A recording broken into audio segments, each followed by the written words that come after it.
Bismillahirrahmanirrahim. Assalamualaikum warahmatullahi taala wabarakatuh. Baik, selamat pagi anak-anak. Terima kasih telah berkenan hadir ya, bisa hadir dalam kegiatan pembelajaran hari ini. Terima kasih pada anakku yang sudah eh, bisa berusaha hadir ya pada kegiatan pembelajaran sehingga kita bisa mengikuti dan lebih mengembangkan lagi apa yang menjadi kebutuhan kita terhadap ilmu pengetahuan. Nah, sebelum kita lanjut ke pembelajaran hari ini, alangkah baiknya kita berdoa terlebih dahulu. Nah, kita mulai berdoa ya. Nah, oke. Sebelum kita belajar, alangkah baiknya kita berdoa. Berdoa dimulai.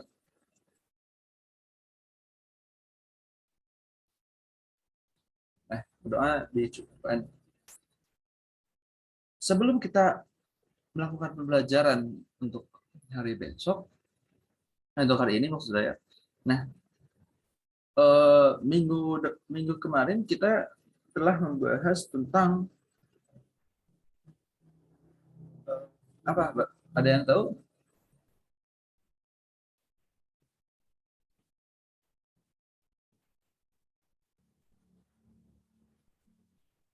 Nah, minggu lalu kita telah membahas tentang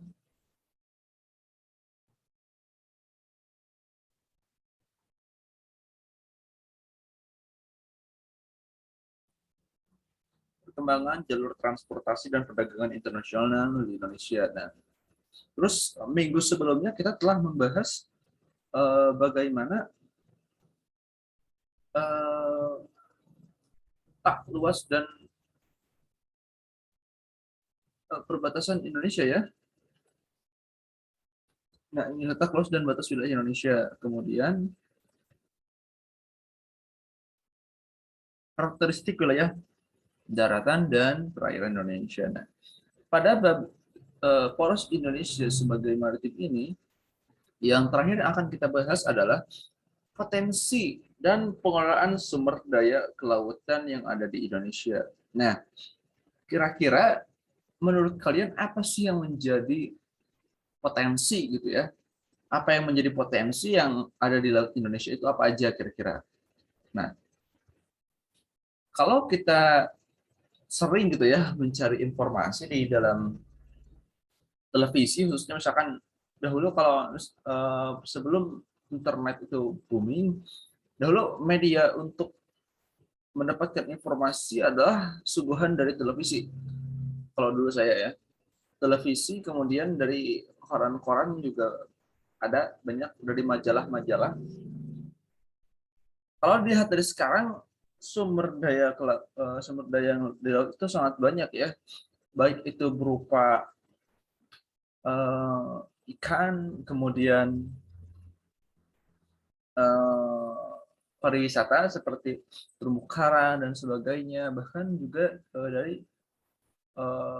hasil buminya ya, hasil buminya itu baik berupa hewani ataupun misalkan hasil tambang, sangat banyak sekali. Nah, lihat dari sini potensi sumber daya kelautan di Indonesia itu sangat berlimpah. Kenapa? Karena memang sudah dijelaskan ya pada beberapa pertemuan yang lalu bahwa apa namanya, laut Indonesia itu luas. Laut Indonesia itu sangat luas. Bahkan sampai daratannya pun kalah gitu ya dengan luas lautnya. Daratannya cuma 25%, tapi lautannya itu bisa mencapai 75% dari total luas wilayah yang ada di Indonesia. Nah, dari hal tersebut tidak menutup kemungkinan bahwa potensinya pun juga sangat besar. Nah, potensi itu bisa dihasilkan dari bagaimana kita mengelola itu kan, bagaimana kita mengatur apa yang menjadi potensi itu sendiri. Nah, dengan belajar potensi dan pengelolaan sumber daya alam kelautan ini diharapkan siswa-siswa sekalian bisa memahami bagaimana potensi dan mengetahui dan memahami potensi sumber daya kelautan yang ada di Indonesia, sehingga kalian bisa berpikir kritis gitu kan, bagaimana cara mengelola dan mengatur sumber daya alam baik khususnya di laut Indonesia, sehingga memunculkan inovasi-inovasi. Inovasi ini berupa baik pengelolaannya itu yang sekarang yang harus berjangka panjang, atau disebutnya pengelolaan yang memang tidak merusak lingkungan, kemudian dapat mengatur mengatur bagaimana pengelolaan itu bisa terus berjalan gitu kan, sehingga hal tersebut menjadikan sumber daya alam itu tetap terjaga. Seperti itu ya. Nah, selanjutnya, nah ini yang pertama, sumber daya alam sumber daya kelautan yang pertama yaitu adalah sumber daya perikanan. Sumber daya perikanan terdiri dari perikanan tangkap maupun perikanan budidaya. Nah, Laut Indonesia memiliki angka potensi lestari sumber daya ikan selama 6,4 juta ton per tahun. Ya, bisa dibayangkan ya, 6,4 juta ton per tahun, sangat banyak ya. Kalau kita melihat di beberapa wilayah, terutama di wilayah pesisir ya, kalau misalkan siswa-siswi sekalian memiliki saudara di wilayah yang dekat pantai ya, nah kita melihat di situ banyak sekali potensi-potensi dari sumber daya laut itu perikanan ya. Nah, ini harus benar-benar dimanfaatkan. Kenapa? Karena dengan adanya pemanfaatan ini, maka apa yang menjadi kebutuhan dari masyarakat kita, khususnya gitu masyarakat Indonesia, ya akan terpenuhi gitu kan, dengan adanya pemberdayaan atau pengelolaan sumber daya perikanan. Ikan sendiri merupakan suatu apa ya, barang yang sangat banyak dicari gitu kan. Kalau kita bisa melihat orang Jepang, mereka sangat doyan sekali mengonsumsi ikan ya, baik itu ikan mentah ataupun ikan yang masak. Mereka bahkan memiliki produk khas yaitu sushi ya. Nah, bagaimana dengan Indonesia? Nah, kalau kita bisa melihat ya, dari segi apa namanya, wilayah-wilayah yang memang misalkan memiliki di daerah yang memiliki pesisir pantai di Indonesia, tidak semua wilayah yang memiliki pantai itu memiliki pengelolaan sumber daya perikanan yang baik.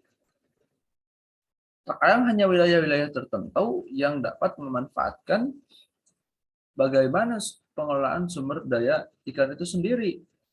Nah, jika kita dilihat dari sini, sumber daya ikan di Indonesia itu benar-benar sangat melimpah ya. Nah, jadi dengan adanya sumber daya ikan ini, kita harus terbangun sebenarnya ya, harus terbangun. Terbangunnya itu kenapa? Karena kita tuh harus sadar loh, ini kita tuh di ikan di kita tuh banyak. Ikan di kita tuh harus benar-benar melimpah. Nah,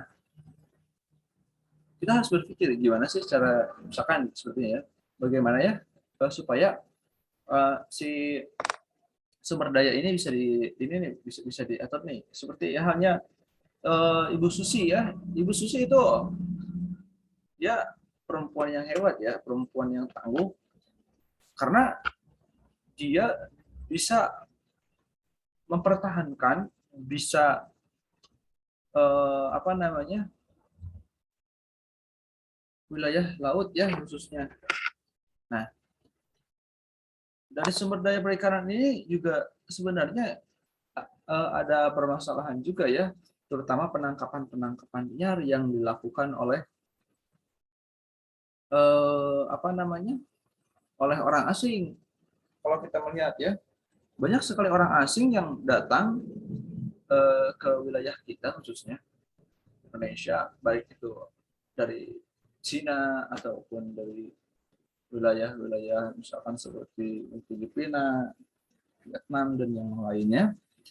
Mereka sengaja datang gitu kan ke perairan laut Indonesia untuk apa? Untuk menangkap ikan. Nah, itu yang menjadi permasalahan. Nah, bagaimana cara kita harus bisa menjaga gitu kan? Menjaga itu tidak harus kita eh, datang misalkan ke batas laut ya, tidak seperti itu. Tapi ya kita istilahnya belajar gitu ya dengan baik bagaimana cara pengelolaan, kemudian sadar gitu kan, apalagi sekarang banyak media sosial yang misalkan bisa mengkritisi gitu kan, jika ada hal-hal yang memang di luar dari apa yang seharusnya terjadi seperti itu. Nah, selanjutnya, nah energi kelautan. Nah ini yang sangat-sangat banyak sekali ya. Energi kelautan di Indonesia itu sangat banyak ya, terutama energi yang berhubungan dengan minyak bumi biasanya. Nah, energi kelautan Indonesia dapat dikatakan terbaik dan terbesar di dunia. Energi kelautan itu antara lain terdiri dari energi gelombang laut, energi pasang surut, energi panas laut.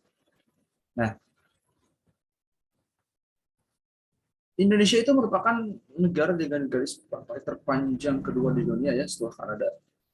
Nah, Indonesia itu merupakan negara yang sangat kaya ya, khususnya dari segi kelautan. Kenapa demikian? Karena Indonesia itu memang tercipta dari, memang sudah dipetakan itu kan banyak lautnya gitu ya, istilahnya luas lautannya gitu kan. Nah, malah cerita-cerita tentang kisah ya, orang-orang untuk mencari mencari kekayaan, mereka berlayar gitu kan, seperti itu. Nah, sekarang kita melihat di sini adanya energi kelautan. Energi kelautan di sini bisa berupa gelombang laut. Nah, gelombang laut ini bisa dimanfaatkan sebenarnya ya. Nah, gelombang laut sendiri itu aliran-aliran air laut. Nah, bagaimana cara kita memanfaatkannya? Biasanya kalau di wilayah-wilayah lain, kita coba cari ya di sini.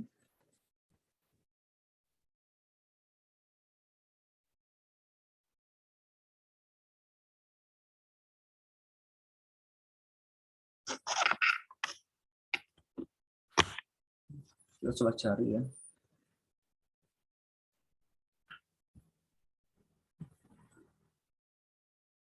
Jadi saya lupa. Kita stop share dulu. Kita akan lihat share screen-nya ya. Oke. Nah, ini saja.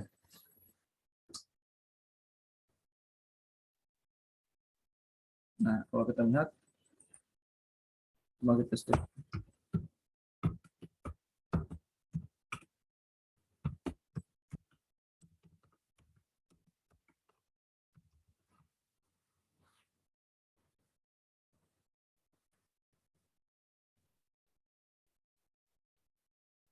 Nah, seperti ini.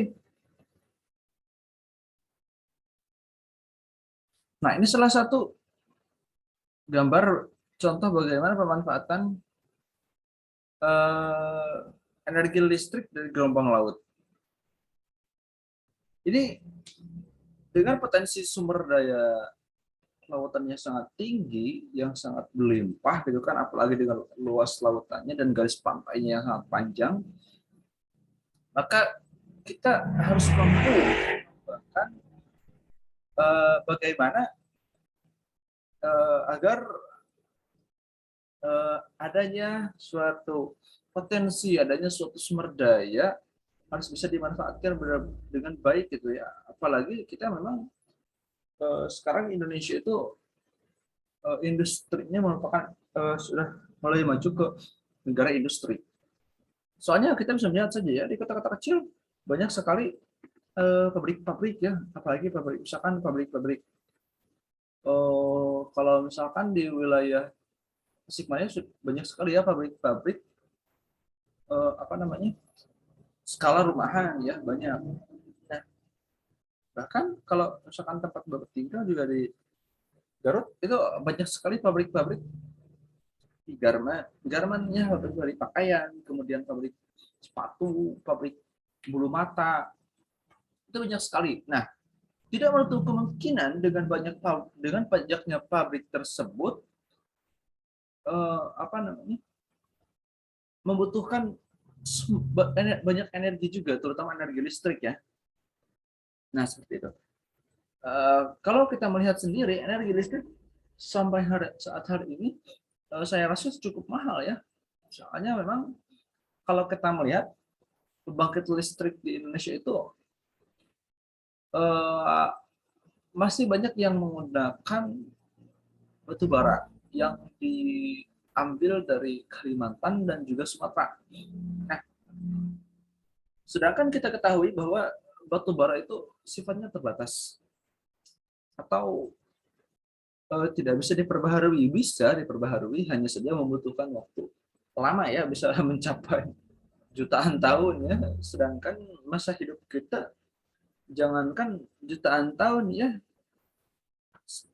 sampai 100 tahun aja ya itu sudah sangat luar biasa sekali ya. Rata-rata di Indonesia kan untuk usia sendiri rata-rata mencapai 63 ya, 63 tahun seperti itu ya. Nah, ini makanya dari situ kita tuh harus bagaimana kita harus mengetahui gitu kan bagaimana prinsip eh,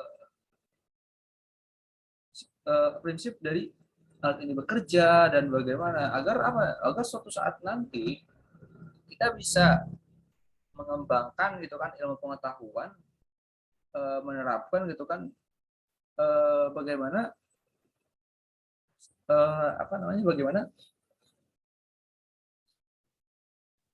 eh, pengelolaan sumber daya kelautan ini bisa dimanfaatkan secara maksimal. Nah, selanjutnya di sini adalah sumber minyak dan gas bumi. Nah, kita ketahui bahwa banyak dengan luas laut yang sangat sangat sangat luas ya. Nah, minyak dan gas bumi memiliki peranan strategis dalam pembangunan nasional. Sekitar 70% cadangan minyak dan gas bumi di Indonesia terdapat di kawasan pesisir dan lautan. Nah, dengan adanya hal tersebut, kita bisa mengetahui bahwa cadangan minyak yang ada di Indonesia khususnya ya, ada di wilayah Indonesia itu 70% berada di lautan. Sama halnya seperti luas wilayah ya yang memang didominasi di lautan. Nah, minyak bumi yang ada di Indonesia itu sangat berlimpah ya. Nah, kalau misalkan kita melihat banyak sekali eh, apa namanya eh, bukan pabrik ya, tapi tempat-tempat pengeboran minyak gitu ya, minyak yang memang di situ memang di kebanyakan itu di Indonesia itu di laut. Kenapa? Karena potensi sumber daya minyak dan gasnya itu memang sangat berlimpah sekali di lautan. Nah, kalau misalkan kita lihat ya, eh, di Indonesia itu apa namanya, pengeboran. Nah, seperti ini misalkan.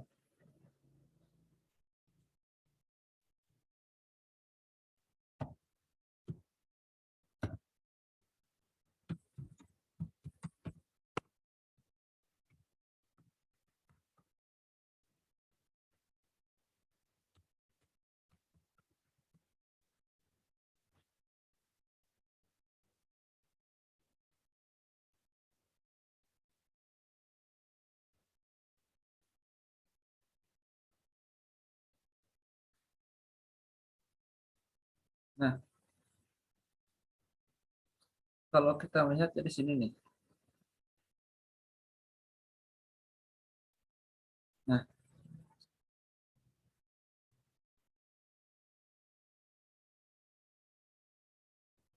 nah di sini kita melihat kenapa di wilayah banyak di Indonesia itu pengeboran itu dilakukan di wilayah lautan ya, terutama pengeboran minyak dan gas. Nah, itu yang menjadi pertanyaan kenapa banyak ya. Dan bahkan untuk pengeboran minyak itu, misalkan untuk biaya pengeboran minyak itu di lautan itu tidak terlalu apa ya, memang dalam pembangunan itu memang sangat sulit, tapi untuk pengeborannya sendiri tidak terlalu sulit. Kenapa? Karena di wilayah lautan itu rata-rata untuk tebal keraknya sendiri itu sangat tipis ya, tebal. Sedangkan untuk di wilayah daratan tebal tebal si kulit buminya ini sangat tebal, bahkan bisa mencapai 70 kilometer ya. Nah, nah kenapa si apa namanya, si minyak ini banyak terdapat di lautan? Karena memang dahulu bekas apa namanya, organisme-organisme yang dulunya hidup memang banyak di lautan ya. Kemudian mereka mati, di wilayah lautan itu sendiri. Kemudian terendapkan dan berubah menjadi sumber daya minyak dan gas ya. Nah, selain memang dari segi efisiensi pengeboran itu sendiri di apa namanya, di laut itu karena memang tebal permukaan atau keraknya itu lebih tipis.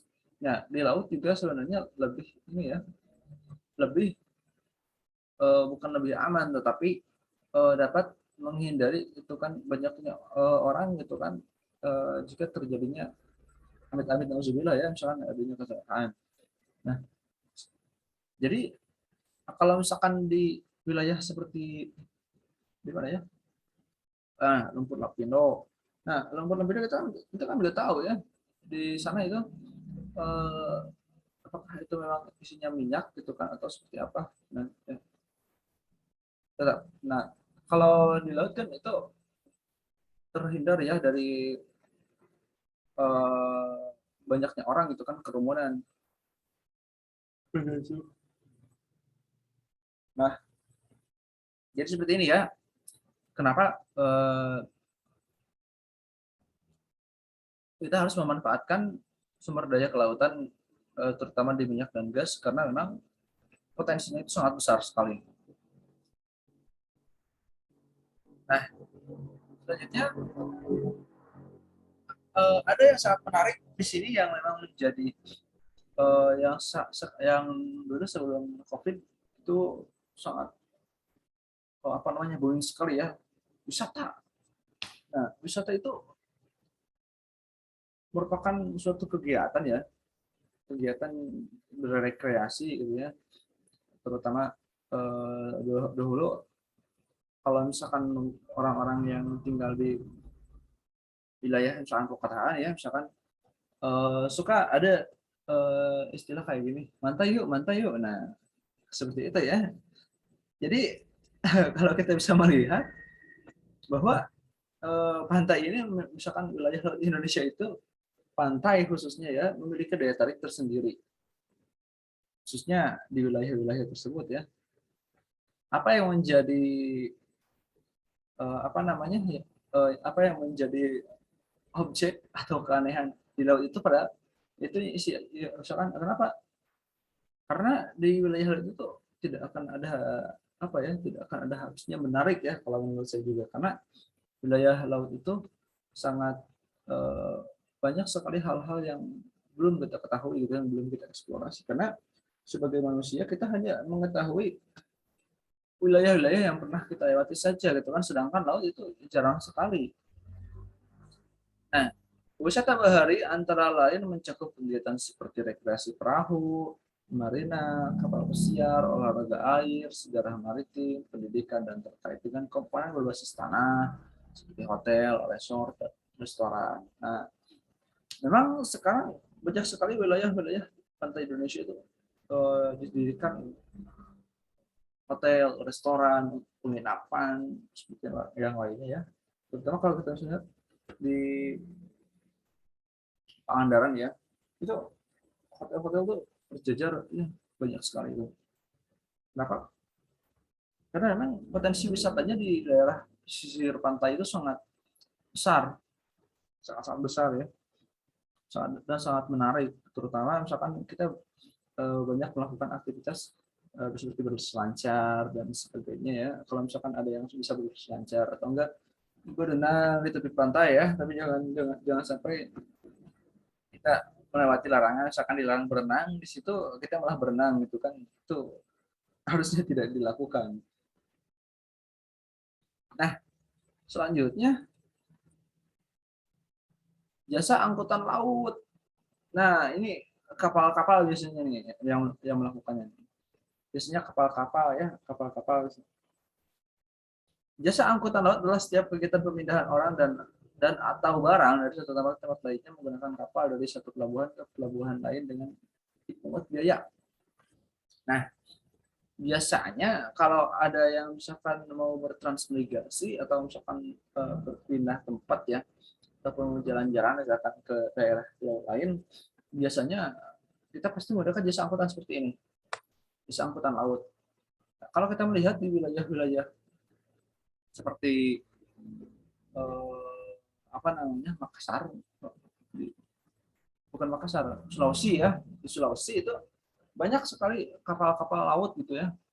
Jadi ketika mereka ingin berpindah dari satu tempat ke tempat lain, misalkan, karena memang di Sulawesi itu sendiri bentuknya ya seperti huruf K ya. Jadi ketika misalkan kita ada di bagian lain, ketika mereka mau menyeberang itu cara yang paling cepat ya dari laut itu kan. Kalau misalkan mengikuti bentuknya sendiri itu akan kesulitan ya, akan kesulitan gitu kan, mungkin membutuhkan waktu lebih lama. Maka dengan adanya jasa angkutan seperti ini sangat bermanfaat sekali ya, sangat bermanfaat, terutama eh, bagaimana kita memanfaatkan sumber daya dan kesempatan yang ada. Nah, alur kepulauan Indonesia atau ALKI. Nah, ini sudah pernah dibahas ya minggu kemarin tentang ALKI atau alur laut kepulauan Indonesia dapat dipergunakan sebagai alur laut yang memungkinkan kapal-kapal asing untuk berlayar melalui sea lanes dengan cara normal bagi kapal selam yang berlayar di bawah air dan hak terbang bagi kapal terbang yang bukan kapal terbang sipil. Nah, jadi seperti kemarin sudah dijelaskan bahwa Indonesia itu memiliki ALKI ya, wilayah-wilayah itu kan yang baik itu di selat-selat ya, melewati selat biasanya. Kalau misalkan wilayah di perairan. Nah, kemudian pengelolaan sumber daya kelautan di Indonesia. Pengelolaan sumber daya kelautan di Indonesia itu dapat dilakukan antara lain dengan hal berikut: mengelola sumber daya perikanan, kemudian mensosialisasikan energi kelautan, seperti yang tadi ya yang dijelaskan, bagaimana energi kelautan itu berupa angin, kemudian pasang surut, itu kan dimanfaatkan seperti itu ya. Nah, kemudian meningkatkan produksi minyak dan gas. Nah, ini yang harus dipahami. Jadi jangan sampai kita sendiri kita kan sebagai masyarakat khususnya tidak mengetahui bagaimana sumber daya kelautan yang banyak ini kita tidak bisa memanfaatkannya. Nah, itu harus dimanfaatkan, harus diketahui. Nah, kemudian pengelolaan wisata bahari, mengelola algi, nah ketara ya ini wilayah-wilayah, kemudian mengelola industri maritim, kemudian pengelolaan jasa angkutan kelautan, dan terakhir adalah posisi strategis Indonesia sebagai poros maritim itu ada 5 pilar. Yang terakhir ya, yang pertama pembangunan kembali budaya maritim Indonesia. Kemudian komitmen menjaga dan mengelola sumber daya laut dengan fokus membangun kedaulatan pangan laut melalui pengembangan industri perikanan dengan menempatkan nelayan sebagai pilar utama. Kemudian yang ketiga, komitmen mendorong pengembangan infrastruktur dan konektivitas maritim dengan membangun tol laut, pelabuhan laut, logistik, dan industri perkapalan serta pariwisata maritim. Kemudian yang keempat, diplomasi maritim yang mengajak semua mitra Indonesia untuk bekerja sama dengan bidang kelautan. Dan yang kelima, pembangunan kekuatan pertahanan maritim. Nah, seperti itu ya. Ya, diharapkan kalian bisa memahami apa yang saya sampaikan. Kalaupun ada memang yang belum dimengerti, silahkan tanyakan ya. Baik itu secara langsung, misalkan lewat chat ataupun lewat grup. Ya, di grup seperti itu ya. Nah, terima kasih atas waktunya. Kita sampai bertemu di pertemuan selanjutnya. Terima kasih. Sekian penyampaian materi pada hari ini. Semoga bermanfaat. Kita baca hamdalah bersama-sama. Alhamdulillahirrabbilalamin. Wassalamualaikum warahmatullahi wabarakatuh.